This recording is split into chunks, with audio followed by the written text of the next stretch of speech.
cinema nel 94. È la grande opera di Yu Suzuki, il più geniale game designer di tutti i tempi, nonché una delle menti che contribuì alla fioritura dell'electronic entertainment negli anni 80. Nel 1983, dopo essere stato assunto da Sega, firma tanti videogame di successo come Hang On e Outrun.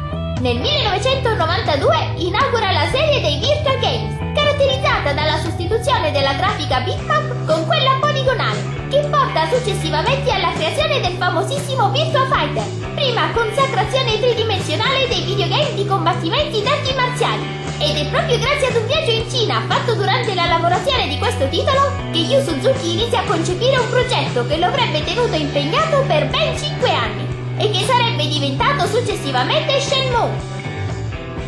Originariamente ideato per Saturn e poi rielaborato per il più potente hardware del nascituro Sega Dreamcast, Shenmue viene presentato per la prima volta al pubblico come un'avventura con protagonista Akira, uno dei personaggi principali di Virtua Fighter, poi sostituito con un nuovo protagonista ed una vicenda di più ampio respiro. Pensato come un'opera suddivisa in 16 capitoli, Shenmue probabilmente non vedrà mai il suo compimento, in quanto finora sono usciti solamente 2 episodi, il primo disponibile per Dreamcast e il secondo risalente al 2001 anche per la prima Xbox, che narrano la storia fino al 5º capitolo.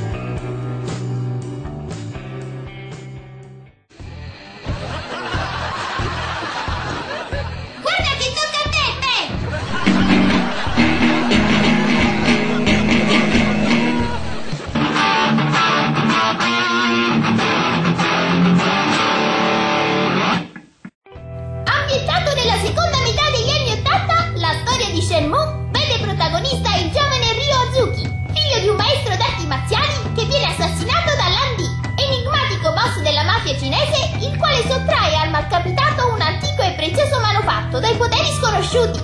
Spinto dalla sete di vendetta ma anche dalla voglia di scoprire cosa si cela dietro l'artefatto, Ryo inizia un viaggio epico che lo vede partire dalla sua terra natia in Giappone per addentrarsi successivamente in Cina. Con Shenmue, Yu Suzuki si è spinto oltre, creando una grande esperienza interattiva, degna di una realtà alternativa. Ha ideato infatti un mondo molto dettagliato dove contestualizzare il gioco, partendo dalla cittadina di Yokosuka, dove è ambientato il primo episodio, fino ad arrivare a Hong Kong, presente nel secondo, brulicanti di vita. I quartieri sono talmente vasti ed esplorabili che è necessario acquistare delle cartine per riuscire ad orientarsi meglio, ed è persino possibile chiedere indicazioni ai passanti, alcuni dei quali si offrono volontariamente di accompagnare il protagonista a destinazione. Il tutto è così ben realizzato e curato che la simbiosi tra Ryo e il giocatore è unica.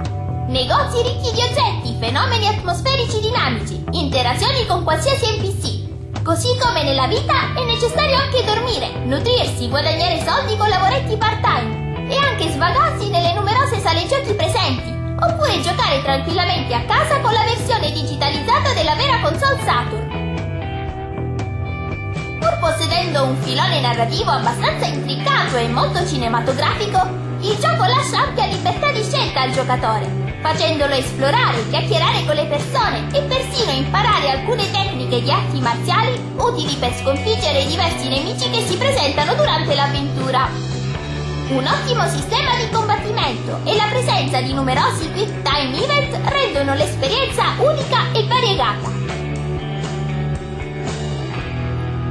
Altra caratteristica da non sottovalutare è la sensibilità con cui il gioco tratta alcune tematiche, come il senso di lealtà, l'amicizia, l'amore.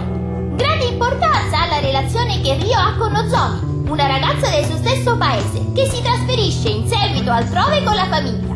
Questa storia d'amore non troverà nei 2 episodi una realizzazione esplicita, ma piuttosto rimarrà sempre qualcosa di platonico, in un gioco fatto di sguardi e dialoghi toccanti e malinconici.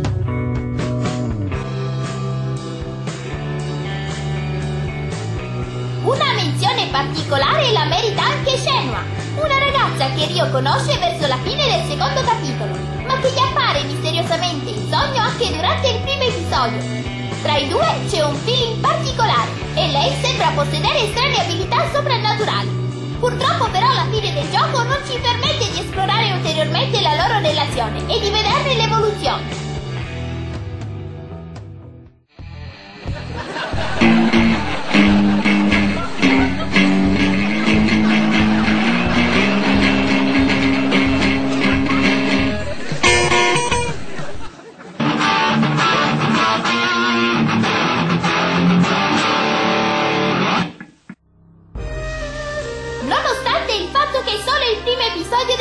Nonostante abbia venduto oltre 1 milione di copie, Shenmue è considerato ancora oggi un enorme flop commerciale, visti i costi esorbitanti sostenuti per la realizzazione.